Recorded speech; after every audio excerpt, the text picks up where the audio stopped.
Hello Golden State Warriors fans. We are here once again to bring you the latest news related to our team, and I would like to emphasize how committed we are to improving our performance to achieve great results. Before we dive into this intriguing news, I kindly request you to show your support by clicking the like button, and if you are not yet subscribed to our channel, I invite you all to join us on an exciting journey. Remember to turn on notifications so you don't miss anything. Steph Curry and Steve Kerr don't see eye to eye on what's really wrong with the Warriors after embarrassing loss to the Blazers. The Golden State Warriors are stuck in a spiral, and right now, they can't seem to buy a win. Heading into their NBA Cup matchup, Golden State was widely expected to take care of business against the Portland Trail Blazers. But when the final buzzer sounded, the Warriors were left stunned, falling 127-123 in a humbling defeat.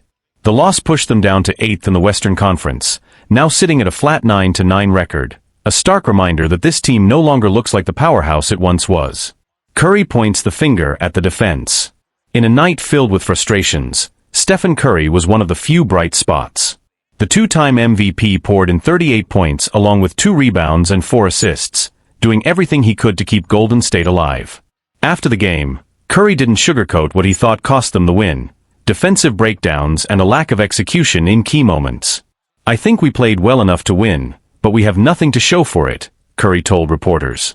A few defensive lapses at crucial times led to easy threes at the end. Early in the game, we couldn't secure rebounds. He doubled down, emphasizing, "Defensively, as a unit, we didn't play well enough to give ourselves a chance at the end." And he's not wrong. Defensive inconsistency has been a recurring theme all season. Now riding a 3-game losing skid, it's becoming clearer that Golden State can't afford to ignore this issue any longer. But Kerr sees a different problem. While Curry insists defense is the culprit, head coach Steve Kerr strongly disagrees. In Kerr's eyes, the real issue isn't stopping opponents, it's the Warriors' own offense. The 4-time championship coach explained, "I'm not concerned about our defense. I'm more concerned about our offense right now. We don't have much rhythm. We don't have much flow." Kerr's offensive system has always been built on movement, timing, and chemistry, but lately, that identity seems to have vanished. Shots aren't falling, spacing is inconsistent, and the ball isn't zipping the way it used to. If Kerr can't restore that trademark fluidity, or adapt to compensate for its absence, Golden State could be staring down a season that ends far earlier and far uglier than anyone expected. The locker room mood and growing tension. Inside the locker room, the atmosphere reflected the frustration on the court. Players were noticeably quiet, and several teammates avoided interviews altogether. While no one openly expressed anger, the disconnect between Curry's defensive concerns and Kerr's offensive assessment highlighted a growing internal tension, not explosive, but visible enough to raise eyebrows. Some within the organization privately acknowledge that the team looks unsure of its identity. Veterans are struggling to anchor the system, younger players are inconsistent, and rotations continue to shift as Kerr searches for answers. The once fluid chemistry that defined the Warriors' dynasty now feels fragmented. Analysts and former players weigh in. The loss sparked immediate reactions across national media, with analysts pointing out that both sides may be right. The defense has slipped, but the offense looks stagnant and predictable. Former players noted that the Warriors no longer strike fear in opponents. Younger, faster teams are attacking them aggressively, while Golden State's spacing and tempo, the hallmarks of their championship years, have noticeably faded. Several analysts also questioned whether relying heavily on Curry at age 36 is sustainable. His 38-point performance kept the team afloat, but it also highlighted a troubling reality: Golden State struggles to compete when Curry isn't spectacular. Pressure mounts as the schedule tightens. The Warriors' upcoming stretch doesn't offer much relief, with multiple matchups against playoff-caliber teams.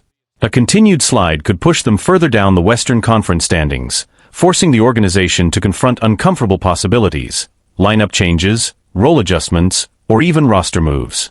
Front office discussions, according to league insiders, have already begun circling around whether the current core can still contend. While no drastic decisions are imminent, the clock is undeniably ticking. A season at a crossroads. Whether the problem is defense, offense, or both, the Warriors find themselves at a defining moment. The loss to Portland wasn't just another bad night, it amplified every lingering doubt about the team's direction. If Golden State can't find cohesion soon, the consequences may stretch far beyond a slow start. What once looked like a temporary slump is beginning to resemble something much more concerning, a team struggling to recognize itself, and running out of time to rediscover what made it great.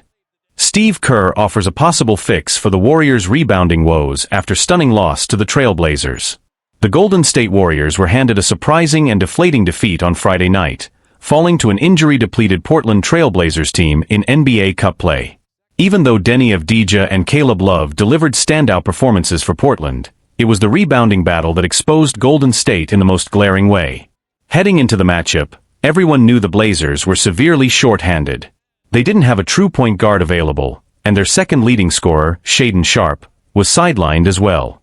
Despite that, the Warriors were thoroughly dominated on the glass, being out-rebounded 52-32.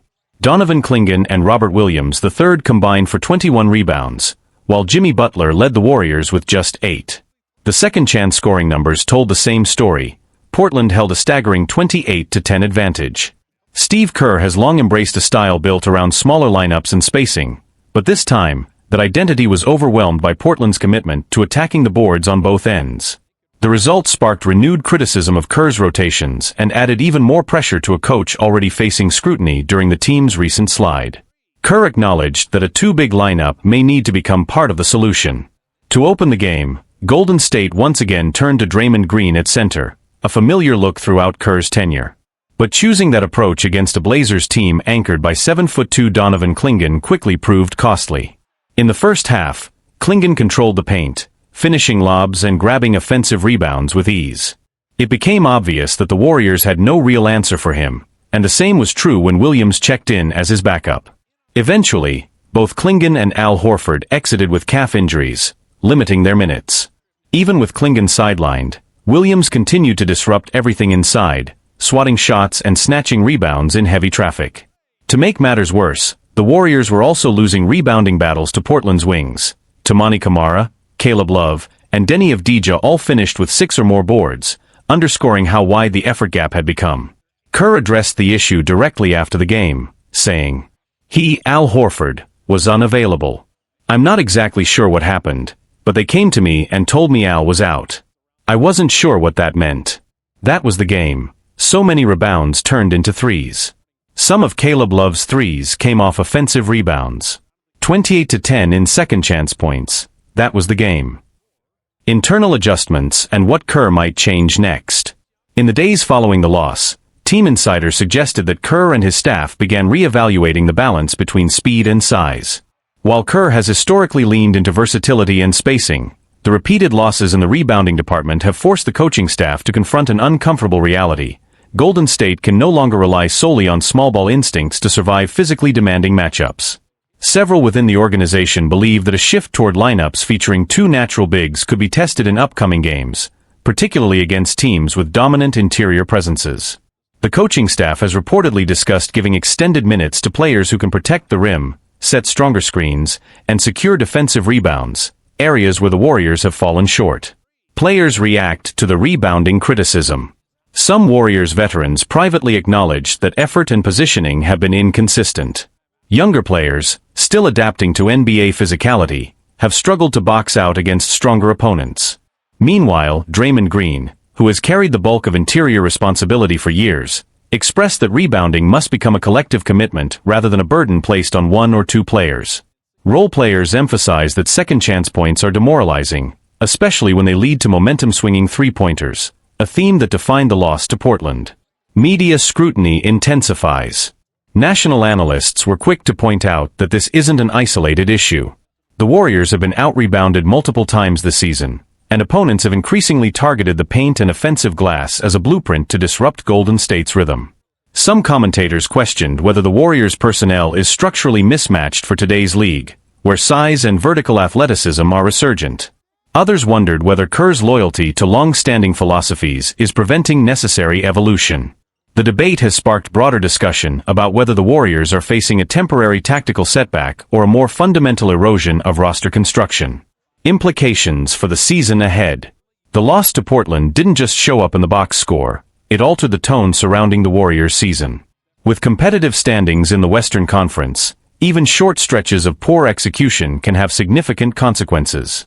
Dropping winnable games against undermanned opponents raises concerns about playoff positioning and long-term stability. If the Warriors cannot correct their rebounding deficiencies, they risk surrendering control of pace, shot quality, and late-game execution, all areas that historically fueled their dominance. The coaching staff knows that relying solely on shooting and ball movement will not be enough. A team searching for stability. As Golden State prepares for its next stretch of games, the question becomes whether strategic adjustments, renewed effort, and potential lineup experimentation will be enough to shift their trajectory. The loss to the Blazers served as a reminder that even established systems must adapt, and that the margins in today's NBA are unforgiving. Whether Kerr's proposed solutions take hold, and whether the players can translate them into results, may define how far this team can realistically climb. Jimmy Butler says Draymond Green is furious with his Golden State Warriors teammates. What began as a promising campaign for the Golden State Warriors is starting to unravel. Losing to the Miami Heat could be brushed aside. The Warriors were exhausted from a grueling travel stretch and played without their full lineup. But when Stephen Curry, Jimmy Butler, Draymond Green, and Al Horford all returned for the matchup against the Portland Trail Blazers, expectations shifted. Even with Curry exploding for 38 points, Golden State still dropped its third straight game. That defeat pushed the Warriors to a 9-9 record, sitting 8th in the Western Conference, dangerously close to yet another season spent fighting for play-in positioning, something that has become far too familiar in recent years. Butler says the Stars are fed up.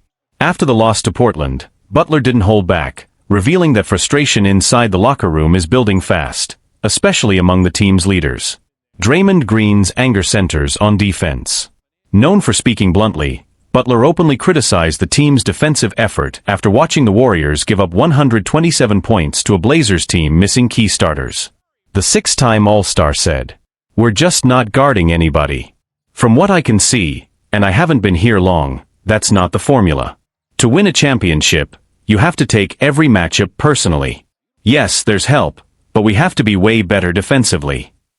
He continued, highlighting how the Warriors aren't stopping anything.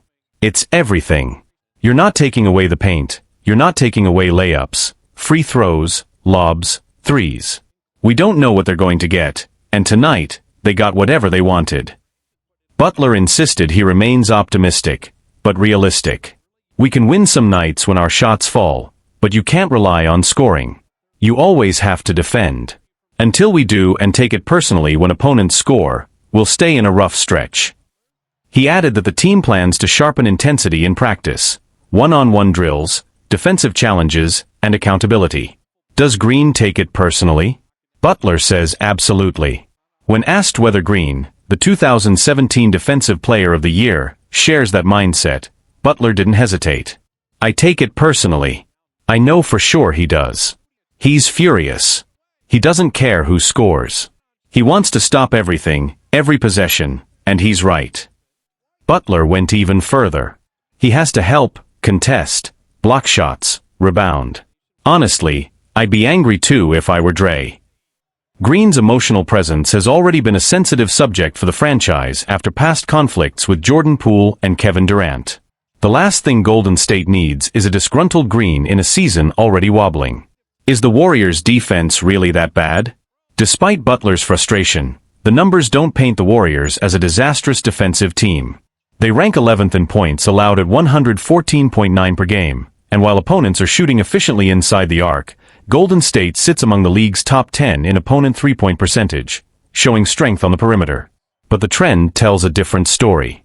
In their first 9 games, the Warriors allowed only 106.3 points per night. Since then, that average has jumped to 117.3, a steep decline that mirrors their slide in the standings. Butler sees it, and he's warning loudly. A season that could slip away. If the Warriors don't correct their defensive slippage now, they risk falling behind in a crowded Western Conference where margins are unforgiving. Waiting too long could leave them scrambling, pointing fingers, and watching another season disappear before they can react. The message from Butler, and reportedly from a furious Draymond Green, is simple. Fix it now, or watch the season fall apart. National reaction and rising concerns. The fallout from Butler's comments spread quickly across sports media. Analysts noted that it is unusual for a player to speak so bluntly about defensive effort this early in the season, especially on a team with established champions. Some interpreted Butler's remarks as a wake-up call. Others saw them as a sign that internal unity may be weakening. Former players pointed out that the Warriors once prided themselves on being the most communicative and connected defensive unit in the league. Now, miscommunications, slow rotations, and late closeouts have become recurring issues.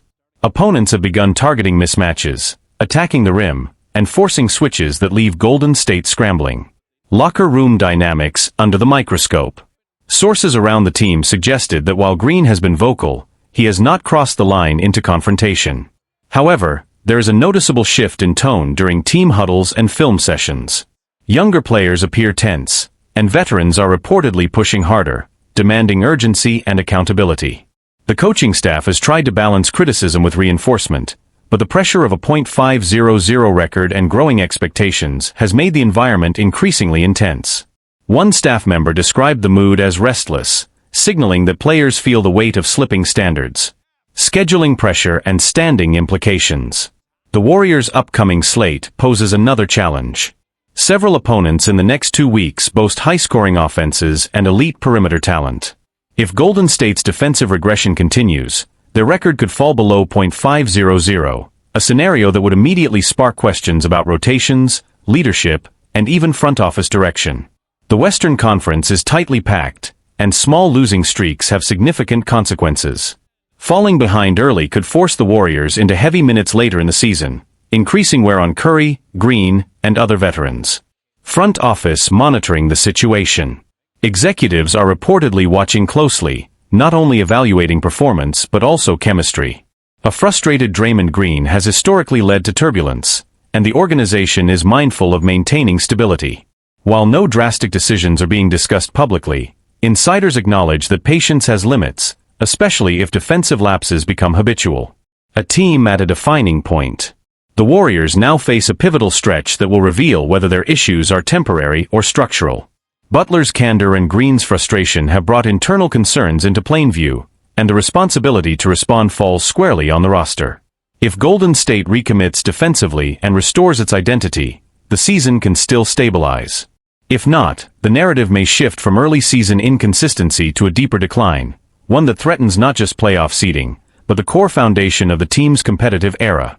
Stephen Curry's numbers make one thing increasingly clear: he performs at a higher level when Jonathan Kuminga isn't on the floor, and the idea that Kuminga is becoming a scapegoat might have more truth to it than the Warriors would like to admit.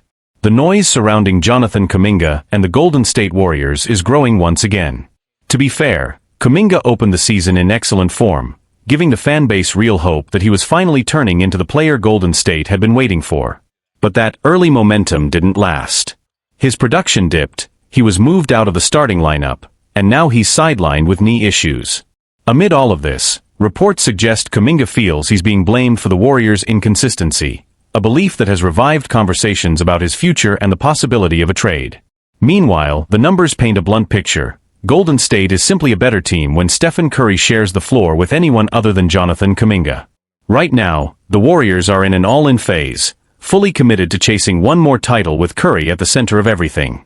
That makes it the organization's top priority to surround him with players who elevate his greatness and maximize the roster's championship ceiling.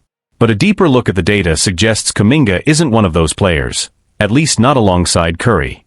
When the two are on the court together, the Warriors post a net rating of -1.00.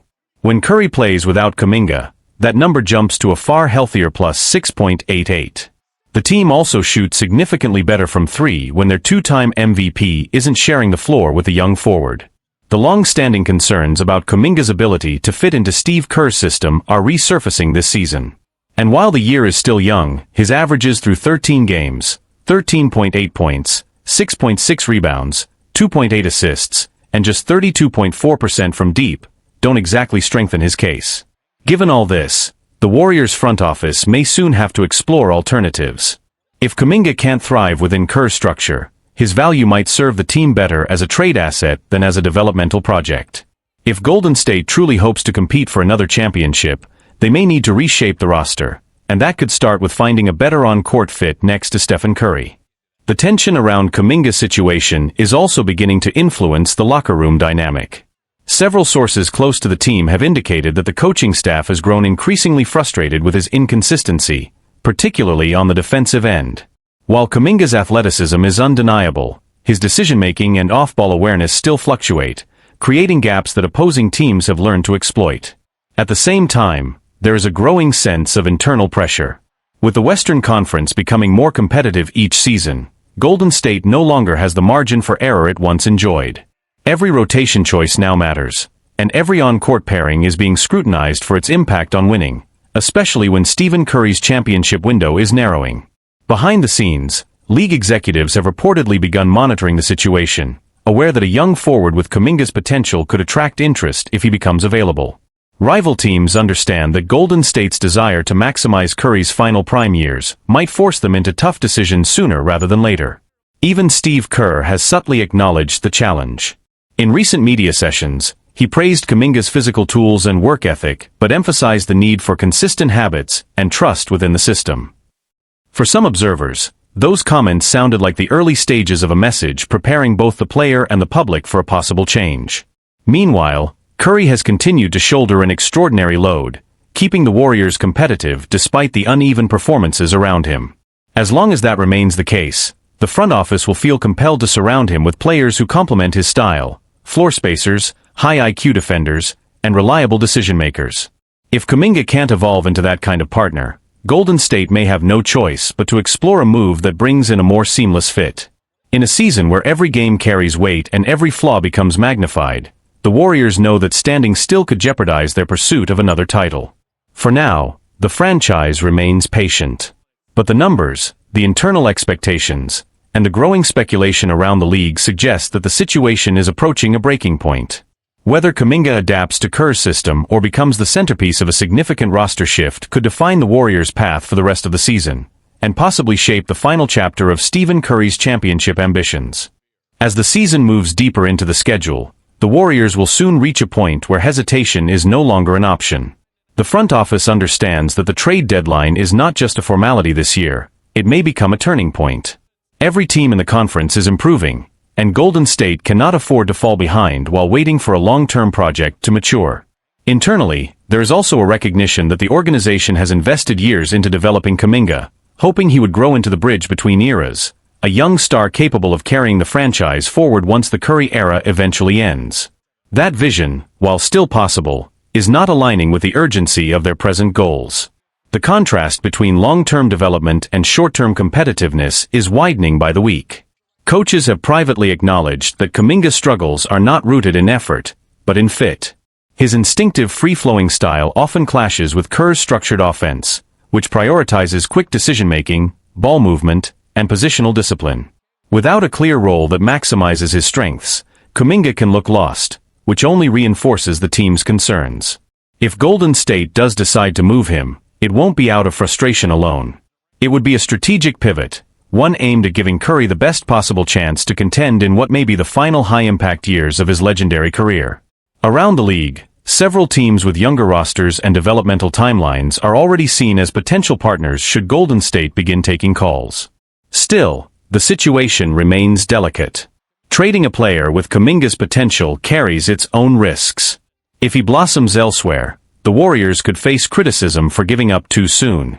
But standing still could be even more costly, especially if the current roster fails to generate meaningful postseason momentum.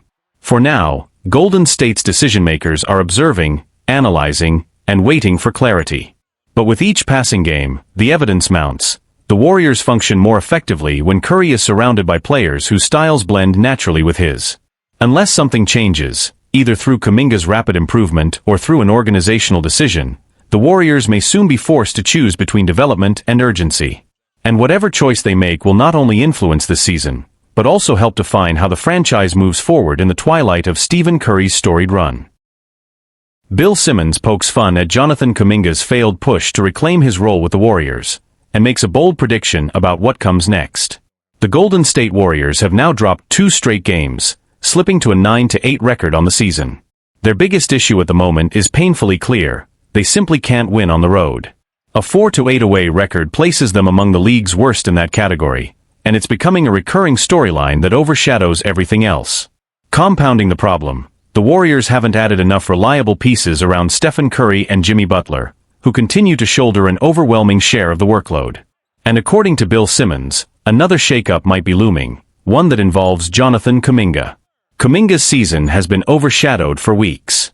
After starting the first 12 games, he was pulled from the starting lineup and shifted to a bench role against the San Antonio Spurs. That adjustment didn't last long though. He exited the game early with knee soreness and has since missed 4 consecutive matchups. Simmons, never one to hold back, joked about Kuminga's brief window of momentum and suggested that the young forward's time in Golden State may be nearing its end. Would you want to work on a documentary about the 2 weeks where it looked like Jonathan Kuminga had finally found a home with Golden State? Simmons said, "I was thinking of framing it like a 10-day story, just showing day 1 and day 2. He added, "It was a fun 10 days, but by January 16th, he won't be on the team anymore. That's just my guess." Will the Warriors move Jonathan Kuminga? Golden State was able to reach a new contract agreement with Kuminga before the season began, but that did little to quiet the trade chatter surrounding him. Beginning January 15th, Kuminga becomes eligible to be traded, and many around the league believe the Warriors will seriously consider moving the 23-year-old. Looking at Golden State's current record, their ongoing road struggles, and the increasingly competitive Western Conference, the front office may have no choice. If the Warriors truly want to chase another title this season, another major roster move is almost inevitable. Kuminga remains their most valuable trade chip, and packaging him in a deal could be the Warriors' best path to acquiring another high-impact player to pair with Curry and Butler. The pressure is mounting, and the next few weeks could determine whether Golden State doubles down on its current core or reshapes the roster in pursuit of one more championship run. If the Warriors do pursue a trade centered around Kuminga, it won't come without consequences. The organization has spent years developing him, hoping he could evolve into a foundational piece for the post-Curry era. Moving on from a player with his physical gifts and long-term potential would signal a clear shift in priorities. The franchise is all in on the present, even if it means sacrificing part of the future. Around the league, executives have already begun speculating about what Golden State might target in return. Some believe the Warriors are searching for a more polished two-way forward, someone who can defend multiple positions while also providing consistent shooting and decision-making. Others think the team could aim even higher, packaging Kuminga and additional assets in pursuit of a true star to solidify their aging core. What's undeniable is that the pressure on the front office is increasing. Every loss adds to the urgency, especially with Curry still playing at an elite level despite carrying a disproportionate load. Butler's arrival was meant to ease that burden, but roster limitations have forced both players into extended high-intensity minutes. That's not sustainable over an 82-game season, let alone a deep playoff run. Meanwhile, Kuminga's uncertain availability due to his knee issue only makes the situation more complicated. Teams interested in acquiring him will want clarity on his health, while Golden State must decide whether to wait for him to recover or act quickly before the market shifts. The longer he remains out, the more difficult it becomes to accurately gauge his value. Inside the Warriors' facility, the atmosphere reflects a team caught between two timelines. Veteran players understand the stakes. They know championship windows close faster than expected. Younger players, on the other hand, are fighting for their place in the rotation while navigating the constant trade speculation that hovers over the team. Stephen Curry, as usual, has remained publicly diplomatic, focusing on execution rather than personnel. But privately, those close to the organization acknowledge that maximizing Curry's remaining prime years is the guiding force behind every major decision the franchise makes. If that means parting with Kuminga, a player once viewed as a pillar for the future, the front office appears increasingly willing to take that step. The next several weeks, leading up to his trade eligibility and the approaching deadline, will likely define the direction of the season. Whether Golden State chooses to double down on its veteran core or reshape the roster around a new addition, one thing is certain: the Warriors' margin for error is shrinking, and their decisions from this point forward will have lasting implications far beyond January 15th. As January approaches, the Warriors' front office is expected to intensify its internal evaluations. The team's executives, coaching staff, and scouting department will closely monitor not only Kuminga's recovery but also how the roster performs in the coming stretch of games.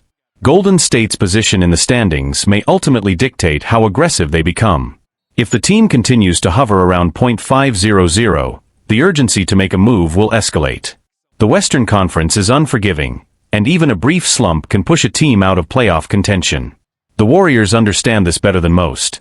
Their dynastic run was built on maximizing every edge, every rotation, and every roster move at precisely the right moment. Within the organization, there is also an acknowledgement that relying solely on Curry and Butler to carry the nightly load is not sustainable. Kerr's system requires balance, depth, and versatility, elements the current roster hasn't consistently provided. This is part of the reason the coaching staff has been quicker to experiment with rotations, searching for combinations that can offer stability while Kuminga remains out. At the same time, if Kuminga is ultimately made available, the Warriors will want to ensure they are not underselling his value. Several front offices around the league still view him as a high-upside talent who has been constrained by fit rather than lacking ability. For Golden State, that creates a delicate balancing act. They want to address immediate needs without giving away a player who could thrive in a different system. The Warriors' veterans, many of whom have played alongside Kuminga since he entered the league, also find themselves in an uncomfortable position. They value his athleticism and potential, yet they are aware that the team is under pressure to contend now. While none have spoken publicly about the possibility of a trade, the internal awareness of what's at stake is unmistakable. Meanwhile, the national media continues to spotlight the situation. Analysts are debating whether Golden State is capable of returning to championship form without a significant roster adjustment. Some argue that Kuminga deserves more time to grow. Others point out that the Warriors' window is too narrow to wait for development. Ultimately, the next phase of the Warriors season will be shaped by the same question that has hovered over them for months.